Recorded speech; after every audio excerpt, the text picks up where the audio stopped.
Hey, what's going on, guys? Over here, and welcome back to a brand new video today to talk about the Red Bull Honda deal for 2019. It has been confirmed this morning that Red Bull will be signing on Honda as an engine supplier from 2019 on what is said to be a multi-year deal contract. And in usual podcast curse form, we recorded the Pit Lane podcast that literally went out 2 hours or 3 hours ago. It depends when I post this video. Literally, we recorded that episode yesterday on Monday, and the news came on Tuesday morning, the day I'm posting this video, and the day the podcast got posted. So we've done this many times over the months we've been running the podcast. Every single time, it just seems like we get very unlucky, and we jinx ourselves with some groundbreaking news just breaking the day we post a new episode. Like one day, if we waited one day later to record, we could have talked about that news, and this time round, it was the Red Bull Honda situation. So that's great. So I'm going to talk about it in this small little video, just me and you guys. I'm also going to be cutting in some clips from a previous podcast, because we actually very recently, I think literally 2 podcasts ago, talked about the Red Bull situation. We talked a lot about weighing up the situation with, if they go with Honda, what's the situation going to be? And we kind of looked at the outlook between comparing that to what was with McLaren Honda and comparing to what they were having to deal with, because you've got the thing of the 2019 rules are coming in next year, which are some simpler changes, some simplifying to the front wing area, the brake ducts, and the rear wing, and changing that up. But those aren't major ones. The major upgrades and changes are coming for 2021. Well, that'll be a clean slate for not just the engines, but I'm assuming the cars as well. Maybe not. They don't have to change the way the cars are, but a lot of people have speculated they will also change the cars as well as the engine, because that could be a good opportunity for the FIA and Ross Brawn and his team to really work into the regulations a way to maybe make the cars still as fast as they are right now, but also make them raceable, which they're trying to kind of do a bit of a shortcut in 2019 by removing some of the complexities of the front wing. But they've got these 2 different kind of landmarks, basically. Next year, 2019, and then 2021 as 2 landmark pillars to kind of base their decision off. And also, Renault and Honda were kind of giving them some deadlines. Renault especially giving Red Bull a deadline of what was previously, I think, around March, and then they kind of pushed that back, and the deadline was going to be at the end of this month. And so that's why the decisions come through. Only recently, about a month ago, I think it was, that Red Bull were reported to be formally talking to Honda, and so now they've got the deal sorted. They'll be rocking up to the French Grand Prix, I'm sure, with plenty of flurry of press stuff about them joining Honda. But they announced it this morning after initially last night. There was a few rumbles on Twitter, on F1 Twitter, about some journalists saying that it looks like it is going to be confirmed. And then this morning, we got the kind of tweet from Red Bull and the announcement graphic of Aston Martin, Red Bull Racing plus Honda, which is an absolute mouthful. I don't know how that's going to work in terms of branding. I don't know if they're going to keep the heavily Aston Martin branding from 2019 onwards, because that's kind of a bit of a clash, Honda and Aston Martin. But I guess Aston Martin aren't doing anything with the engine, so I guess there's not much of a clash. That in itself is also another thing. Like, there was question marks about Aston Martin coming in for 2021. But anyway, let's get into the actual news. I'm going to take some quotes here from Crash.net about what Christian Horner has said, and also some of the Honda guys as well, because it gives a bit of an insight into why they're finally crossing over the line and making this decision, and kind of, I don't know, maybe gives us just an insight, maybe what to expect, because obviously Red Bull wouldn't sign with Honda if there wasn't a good reason for them to do that. And obviously we discussed that previously, but let's quickly just check what Horner has to say and what the kind of official statements are. So first of all, yes, it's a multi-year agreement. They've not specifically said how many years, so I would guess that's going to mean at least a 2-year deal minimum with a clause for them to back out. I would say maybe it's kind of like okay, so it's a long-term deal, but in 2 years' time, if both parties, or maybe just Red Bull, I would assume maybe Red Bull have that much power and that much pull power that they could literally just say to Honda, yeah, in this contract, if we want to pull out in 2021, we can do without any questions asked. So I would maybe think that's the case, but they've just said a multi-year agreement. Obviously, they don't want to kind of specify and kind of lay down, because Red Bull definitely want to keep their options open for 2021, because that will be a big thing, not only for them, but a lot of other teams. But for them being one of the major top teams that aren't tied to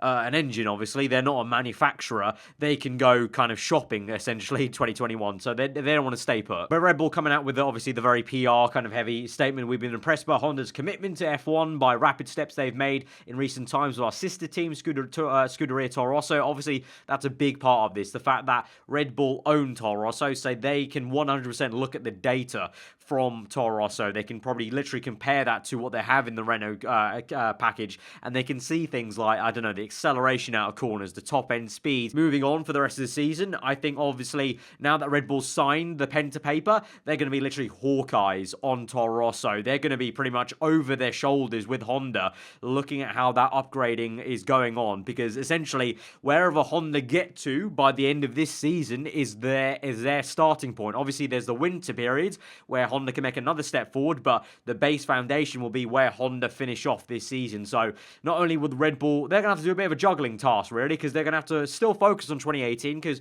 Horner said in his press clippings, we're still focused on the 2018 season, and they want to try and maximize that, but at the same time, they're going to split their eyes to Honda. So in the interviews with Christian Horner says the alignment with both Red Bull teams, so both Red Bull and Toro Rosso, will potentially have enormous potential for Honda, because they can not only tap into Toro Rosso's data, but they can also tap into Red Bull's at the same time. So you have that alignment of two teams benefiting from one engine manufacturer. Obviously, that they have that already kind of with Renault, but there's kind of a conflict of interest, because obviously it's the Renault Works team, and then they just kind of supply the engine to McLaren and Red Bull at the moment. Whereas effectively, even though Honda are their own entity, they're essentially a Works team for the entire Red Bull outfit, which just happens to consist of two teams, an A team and a B team of Red Bull and Toro Rosso. So you've got a lot of synergy there of essentially Honda getting 4 engines to work with, not just 2, and you also get Red Bull benefiting from hopefully having double the amount of data for Honda to crunch to hopefully help them speed up any upgrades to kind of fix any kind of lag behind that they're maybe going to get with going to Honda power versus the current Renault power. Honda coming out, this is Yamamoto, I think I said that correctly. As a starting point, we don't want to see Red Bull's performance drop below than its current level, and our target to go further and do better with them at the moment. So obviously Red Bull at the moment, a top 3 team, kind of speaks well if Honda think they can kind of hopefully keep at that level. It's kind of a debate that how much is that Honda engine going to really drop down? Like I said, how much is that deficit actually of having a Honda power unit versus the Renault? It's not just pure straight line speed, it's also drivability. And so Honda hoping they can keep at that level and grow. And that's the kind of argument as well of the whole customer V kind of Works kind of narrative. All this stuff I might be repeating a little bit from what we said on the podcast, but all this stuff we really debated in quite a lot of detail. Literally, I think 2 podcasts ago. So I'm going to leave a clip now here in the video, literally about 3 different perspectives of me, Callum, and Tom. Do you go for that opportunity of like leaving where you've been comfortable and go for a new exciting opportunity where you could really potentially exponentially accelerate?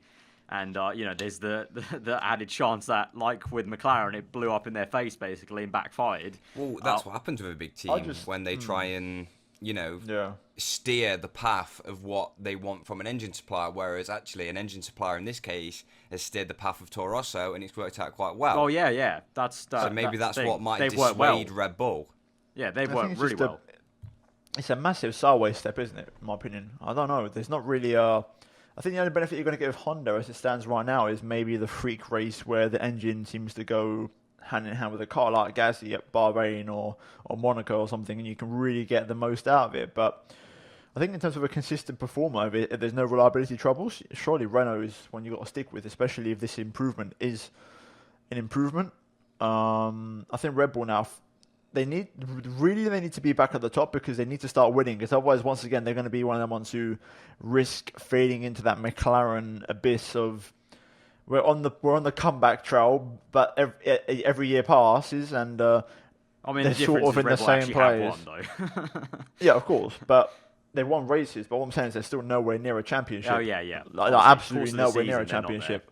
Yeah. Since 2013, they've not touched anything. So that's a good 5 to 6 years now. So really, if they were to take on Honda and wait another 3 or 4 years and it doesn't really work out, then you're starting to get into a bit of a... Yeah. I mean, the argument is like looking at, I think we talked about it also after Bahrain, like looking at the speed traps of that Toro Rosso Honda, it's very clear that it's not actually that bad in a straight line. Like it's more so almost points a few fingers at McLaren's quite a draggy car, and McLaren have had to admit that their car is very draggy, and one of the updates for Spain was just trying to reduce that drag. So maybe, I don't know, Red Bull's car. I don't know how draggy Red Bull's car is in comparison to McLaren's or Toro Rosso's. But that's maybe something they have to factor in. That I remember back to Baku that they had to run some very skinny wings. If Red Bull do go for Honda, will they fall back or not? Or is it a massive sideways step? Or is it actually going to be as it stands? I think they fall back as it stands. I think you'd expect Ferrari to take another step forward next year, especially. I think next year. Here's the thing: it's a bit of a double-edged sword because you've got the changing regulations next year when it comes to the aero. So Red Bull have a very good chance of leveling the playing field. Would you rather try level the playing field with the devil that you know rather than one that you don't when it comes to the engine? Yeah, I think that's a good point for next. If the aero changes weren't there, I would say take the hit. Maybe going a little bit backwards with Honda and then potentially go forward, working a lot more. Yeah, because in 2021 you get a second chance machine with Honda, because it's very clear that McLaren just didn't work very well with Honda, whereas Toro Rosso have, and I feel like Red Bull can learn a lot from Toro Rosso and are learning from Toro Rosso. So if the changes weren't there, I would say go with Honda. But yeah, like you say, because the changes are there, it's more of a case of try and keep other stuff constant and try and obviously just do the best job they can on the rules. So keep the engine constant, keep Renault. And yeah, being Red Bull, I'm sure they're licking their lips a little bit in terms of, maybe Red Bull being the aero guys, maybe don't like the idea of lopping off a bit of aero at the front. But being the aero guys, they're surely in the best position, probably the best guys to work around that and find that downforce. Yeah, so I don't know. I mean, you've always got the second. You've got like the sort of get out of jail free card in 2021, haven't you? So exactly. Yeah. I mean, they could take that risk. They take that plunge. But what's just popped into my head is, can you remember back in the early the 2010 through to 2013 era when Red Bull were always pinned as that team who were rubbish in a straight line because the Renault just wasn't. And this is a good 5, 6, 7, almost 8 years ago. They were never now. Great. They were always pinned as the guys that weren't quick in a straight line. And then I can't remember what year it was, but they won Monza. And everyone thought, I think it was 2011. Yeah. And they won Monza, and everyone was like, how the hell did they manage it? And it's just because they literally piss off into the distance, and they don't need the straight line speed. I think obviously straight line speed is a little bit more... Go on. They cut off all the aero, but they still had too much compared to the others. Yeah, that's true. But even still, they managed to work, obviously, in that season, the blown diffuser, just make that absolutely perfect. And they were sorted. So... out of everyone, I feel like Red Bull don't need to take the risk at the moment. But with contracts looming, they are in a very, very difficult spot. And whether they swing one way or the other, I'm pretty sure they've got loads of information on that Honda now. With Toro Rosso sitting there, chugging along with 6 races under the belt. I'm pretty sure they've got good access to info. Yeah. So, I mean, if you look on paper, Honda this year, with Toro Rosso, this year as a whole is better than... any of the 3 years they've had with McLaren already, it's the most successful season so they've already, as a first season to build upon, they've got a good base. But it depends on how much of a risk they want to take, and also sponsor wise, are they willing to wait? There's also the whole Aston Martin thing in the pipeline. So there's a lot of I feel like Aston Martin in 2021 is what they're looking for, but they need to find a short-term solution from now until then. So there you could see we pretty much covered everything there like 2 weeks ago about this very, very deal that's just happened through. But now that it's been put pen to paper, I want to know what your thoughts are, guys. Firstly, like I asked just previously, what do you think the relationship between Renault and Red Bull is now going to be for the rest of 2018? And straight up, do you think this is the right decision? Because obviously we've debated it plenty in this video right now with just kind of me talking to you guys to the camera, but also on the podcast we debated a lot, but we never really came to a concrete solution. I mean, I think me, Cal, and Tom were all very kind of a little bit hit and miss between, there are potentials for it to be really good because you got to admit, Toro Rosso's situation with Honda has looked pretty okay. It's not looked disastrous. It definitely has not looked anywhere near as disastrous as it did with McLaren. So you got to kind of be a little bit optimistic, but then at the same time, is that just wishful thinking from us? And is that a bit of wool over our eyes of, maybe Toro Rosso just got a little bit lucky at Bahrain? But you also got to think now, Toro Rosso for me, there was 7th in the championship last year. They're still 7th this year. So they've not exactly dropped off the pace, and they're a works team now. They can package the car in tandem with how Honda want it. And now you've got to imagine, how's Adrian Newey going anything like that. For the first time, Adrian Newey can now work directly with an engine manufacturer to maybe package the car. Because obviously Renault give them an engine, and then Newey has to work his magic of trying making that, or the entire team, I should say, a little bit insulting. The entire Red Bull team under Newey has to work hard to package that car as tightly as they can. Whereas now, they can kind of work in tandem. Maybe ask Honda, right, is this possible? Can we get this as thin as possible in this area of the car where we want the exhaust to come out? And they can kind of work in a nice unison, and also with Toro Rosso as well. And obviously Red Bull already supplied Toro Rosso with a few parts here and there, and now having the same engine, like I said, they have even more synergy, and it's like a double size works factory. So there's a lot of positives, but also the negatives. You've got to look at it. Obviously 3 years with McLaren wasn't great, and there's a lot of red flags there, and you just never know. You never know. For one, I'm kind of torn half and half, because also it would be, you know, the kind of funnier side to it would be if the Honda memes came back in full force for 2019 with Red Bull this time, not McLaren. But at the same time, obviously, it'd be kind of cool. It would be such a cool story for Honda, after all the flack they got, to come back with Red Bull now in 2019, and let's just say, just imagine it. 2019, Red Bull Honda winning the championship, or going for the championship wins.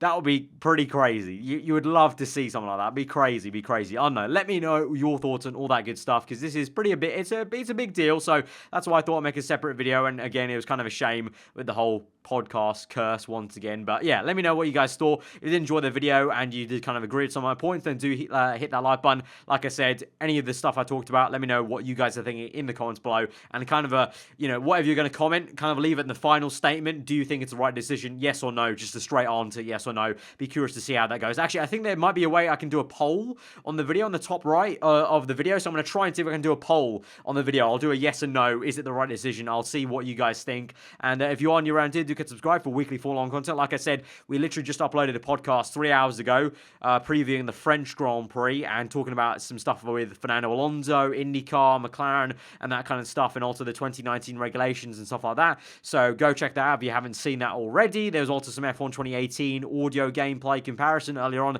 today, so check out all that good stuff. But I hope you guys enjoy the rest of your day. I'll see you guys next time. Goodbye.